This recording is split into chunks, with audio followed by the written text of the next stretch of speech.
The killer whales or orcas are social and very intelligent animals, but they're also the ocean's top predators. At World of Orca, Cito has been the main star for 20 years. One day, two employees are finishing their shift and discussing how Cito hasn't been the same since she lost her baby. The official story is that the baby died, but the employees suspect that the company took it and Cito knows it. Before closing, one of the women goes to check on Cito, but the orca won't come when she calls. The employee gets in the pool to take a better look and is startled by something moving behind her. Cito begins swimming around her until she suddenly attacks her. Meanwhile, Maddie is working at a restaurant when she's startled by a voice. It's her boyfriend Chad, who just graduated. Maddie asks him if their friend Trish is mad with her for working instead of attending the ceremony, but Chad says he covered for her. Since Maddie's graduation is next week, Chad brought her a little gift. It's a necklace with a cello charm because that's the instrument Maddie plays. Chad puts it around her neck and they both lean in for a kiss.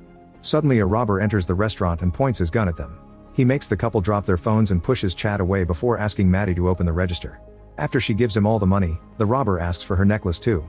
Maddie struggles to take it off and Chad uses the chance to jump on the man, trying to get the gun. Unfortunately, the thief overpowers Chad and starts beating him up with his weapon. Maddie joins the struggle and grabs the tip of the gun at the same time the men do. After lots of pulling, the gun is accidentally shot near Maddie's head, leaving her with a ringing noise in her ears. The men keep on fighting for the gun and Chad manages to gain control of it, shooting the robber to bring him down.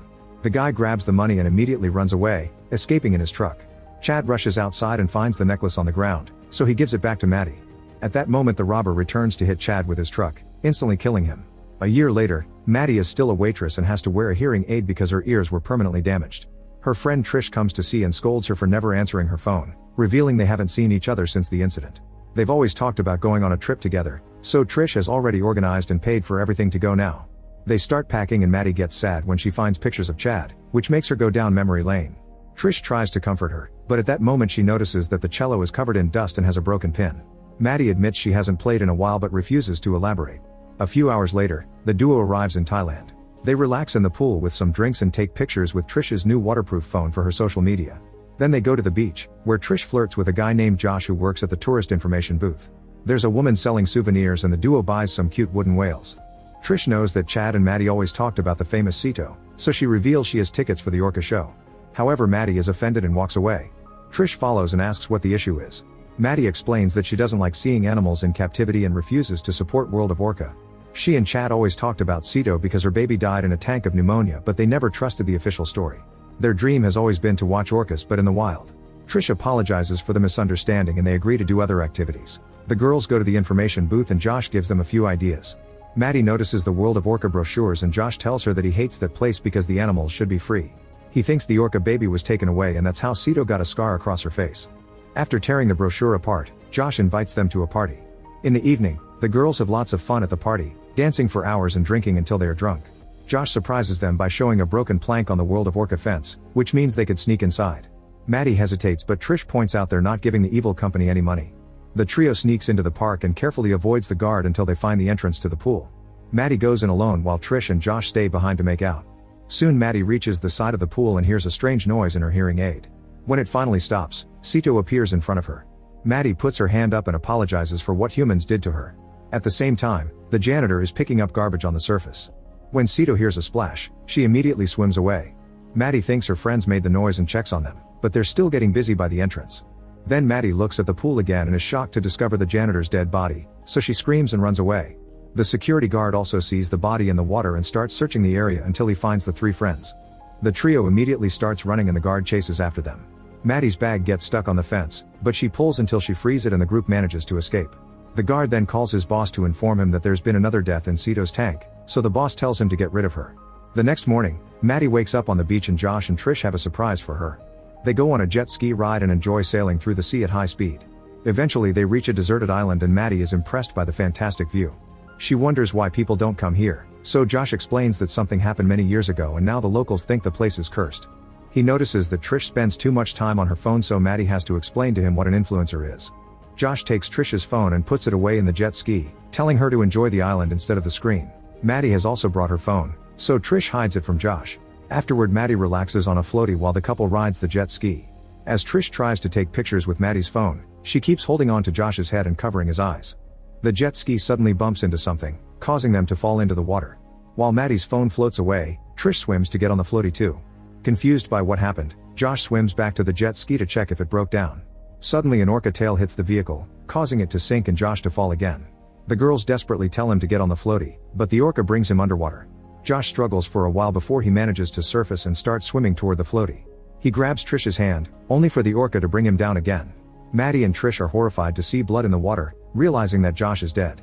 Desperate to escape, the girls start rowing with their hands to hopefully return to land. However, they pull their arms back when the orca swims under them and sprays blood all over them. After the initial shock, the duo rows as fast as possible and manages to reach a rock. Unfortunately, before they can get on it, the orca starts pulling the floaty's rope to drag them back. Eventually it lets go and swims away, so Maddie takes the rope out of the water. When the orca returns, Maddie sees its bent fin and realizes it's Sito. She swims too close to the floaty but doesn't do anything and leaves again. When Maddie's hearing aid starts making the weird noise, Sito shows her face and makes a sound at them before going back underwater. The girls scream when Sito swims under them, but nothing happens this time either. Maddie realizes their only chance to escape is by swimming. Sito is coming closer, so they need to hurry. Trish jumps into the water, but when Maddie is about to join her, she freezes because her aid is making the noise again. She ends up falling into the water and the pouch with her aid's extra battery slips out of her pocket to float away. Maddie can't go after it because Sito is too close, so she gets back on the floaty instead. Trish keeps on swimming and manages to climb a rock right before Sito reaches her. Then Maddie apologizes for leaving her behind and throws her bag, which Trish has to retrieve from the water. Suddenly Sito starts pulling the rope again, and this time it removes the plug, so the floaty begins to lose its air. Maddie jumps into the water and swims as fast as possible until she makes it to the rock. Trish helps her climb, and in the process Maddie steps on an oyster, which injures her foot. Sito jumps out and tries to bite her, but the girls move away just in time. The friends hug in relief, only for Trish to discover she's injured her thigh on the rock. Maddie takes off her jacket and they use a small rock to cut off the sleeves, which they painfully wrap around their wounds. Then they discuss Sito, wondering why she's free. Maddie points out that orcas don't attack humans in the wild and only do it in captivity, which means Sito thinks she's still trapped. Since the jet ski has sunk, the girls search the bag for anything useful and find gum, which is their only meal for now. There's also an empty sandwich bag, so Trish blows it up and holds it up, explaining that if they let it swelter in the sun it'll eventually gather water. The process will take 4 to 6 hours. Then the duo starts yelling for help, but nobody can hear them, so they decide to save their energy. A few hours later, Trish sees a boat in the distance. The girls immediately start screaming and waving again, but the boat doesn't see them and goes away. Being trapped on this rock makes Maddie understand how Sito felt in the pool. Suddenly Sito swims by and Maddie's hearing aid makes the noise again. When they look down, they see Josh's severed arm, which has a flashlight tied to its wrist. Maddie tries to use her bag to reach it and almost falls, but Trish catches her. Then Trish holds Maddie's legs so she can lean over the rock and get the flashlight from the arm. That night they flash the light to try to get help, to no avail. The next morning their skin is all red from the sun. The bag finally has some water, so they share the few drops. After some hesitation, Trish asks Maddie why she stopped playing the cello, so Maddie explains she couldn't do it anymore after Chad's death. Trish thinks it's not too late for her friend to go back to school and promises to always be there for her, so they hold hands to comfort each other. Feeling hungry, the duo decides to try to eat the oyster. Trish holds Maddie's legs as she goes underwater, but no matter how hard she pulls, the oyster won't come off. Suddenly Sito swims nearby, startling Maddie so badly that she falls into the water. She uses the chance to finally grab the oyster and climbs back on the rock with Trish's help, avoiding Sito at the last second. Afterward, Trish tries using a rock to break the oyster, to no avail. Maddie takes Chad's cremation stone box from her bag and gives the lid to Trish, who finally manages to open the oyster. Each of them eats half and it tastes awful, but they force themselves to swallow it for the sake of nutrients.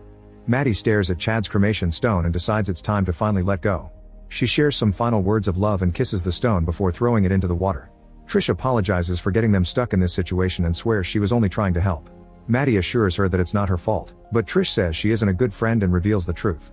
A year ago she had a lot of debt, so she and a coworker made a plan to get some money. That coworker had been the robber. Chad had told Trish that Maddie was at home practicing with her cello, so she wasn't supposed to be at the restaurant. The robber wasn't supposed to have a gun either, so he broke the rules of their deal. The overwhelming guilt is why Trish didn't try to visit Maddie for the past year. She tries to apologize now, but Maddie snaps at her and doesn't let her touch her, saying she deserves all the guilt she's feeling. Since Trish keeps saying how sorry she is, Maddie takes off her hearing aid not to hear her. Maddie falls asleep and dreams of Chad's death, followed by herself playing the cello underwater. When she wakes up, Trish tries to check on her, but Maddie still refuses to talk. Determined to make things right, Trish comes up with a plan. She'll swim to the sand because it's the furthest point, and Maddie will swim to the nearest rock. Hopefully this will confuse Sito and she won't attack. Then Trish very carefully gets in the water and swims slowly to avoid making noise.